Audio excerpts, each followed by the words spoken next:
താമരശ്ശേരിയിൽ വീണ്ടും മോഷണം. വീട് കുത്തി തുറന്ന് 8 പവൻ സ്വർണവും 15,000 രൂപയും മോഷ്ടിച്ചു. തിങ്കളാഴ്ച പുലർച്ചെ താമരശ്ശേരി കോരങ്ങാട് പരുവിങ്കൽ ഷംസുദ്ദീൻ്റെ വീട്ടിലാണ് മോഷണം നടന്നത്. പോലീസ് അന്വേഷണം ഊർജിതമാക്കി.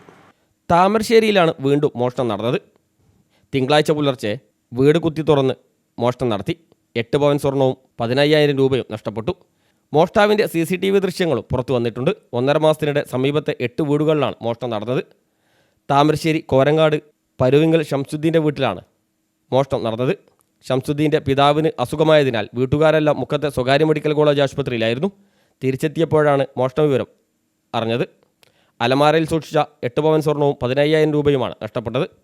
മുഖംമൂടിയാണ് മോഷ്ടാവെത്തിയതെന്ന് CCTV ദൃശ്യങ്ങളിൽ നിന്ന് വ്യക്തമാണ്. പുലർച്ചെ 2 മണിക്കും 3:30-ക്കുമിടയിലുള്ള ദൃശ്യങ്ങളാണ് ലഭിച്ചത്. ഡോഗ് സ്ക്വാഡും വിരലടയാള വിദഗ്ധരും വീട്ടിൽ പരിശോധന നടത്തി. കഴിഞ്ഞ 1.5 മാസത്തിനിടെ 8 വീടുകളിൽ സമാനമായ തരത്തിൽ മോഷണം നടന്നിരുന്നു. ഇതിൻ്റെ CCTV ദൃശ്യങ്ങൾ ഉൾപ്പെടെ പുറത്തു വന്നിട്ടും മോഷ്ടാവിനെ ഇതുവരെ പിടികൂടാനും സാധിച്ചിട്ടില്ല. പ്രദേശത്തെക്കുറിച്ച് നല്ല ധാരണയുള്ള ആളാണ് മോഷണ പരമ്പരയ്ക്ക് പിന്നിലെന്നാണ് കരുതുന്നത്. കഴിഞ്ഞ ദിവസം സമീപ പ്രദേശത്ത് നിന്ന് തന്നെ വ്യാപാരിയെ തടഞ്ഞു നിർത്തി 20,000 രൂപയും ഫോണും കവർന്നിരുന്നു. ഏതാനും ദിവസം മുമ്പ് പട്ടാപ്പകൽ ചുങ്കത്തെ ബാറ്ററി കടയിൽ നിന്നും സാധനങ്ങളും കളവുപോയിരുന്നു.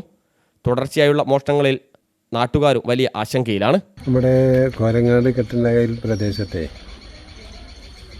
കുറച്ച് ഒരു 1-2 മാസങ്ങളോളായി കള്ളന്മാരുടെ ഒരു വിളയാട്ടം എന്ന് പറയാം. അത് വീടുകൾ പൂട്ടിപ്പോണ വീടുകളിൽ അത് നോക്കിയിട്ടാണ് വരുന്നത്. അപ്പോൾ 5-8 വീടുകളിലെല്ലാം ഇപ്പം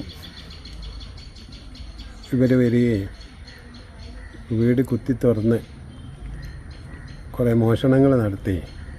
അതിനിപ്പോൾ താമരശ്ശേരിയെ സംബന്ധിച്ച് പോലീസ് വളരെയധികം ശ്രമിക്കുന്നുണ്ട്. ഒരുപാട് ഇപ്പോൾ എൻ്റെ വീടിൻ്റെ തൊട്ടടുത്ത് തന്നെ ഇന്നലെ രാത്രി ഒരു സംഭവം ഉണ്ടായി. അത് അവിടുന്ന് 5-8 പവന് സ്വർണവും 15,000 20,000 രൂപേൻ്റെ അടുത്ത് ക്യാഷുമായിട്ട് അവർ കൊണ്ടുപോയി. അത് 2 ദിവസം അവർ ആ വീട്ടിൽ അവിടെ ഉണ്ടായിട്ടില്ല. News bureau, Thamarassery.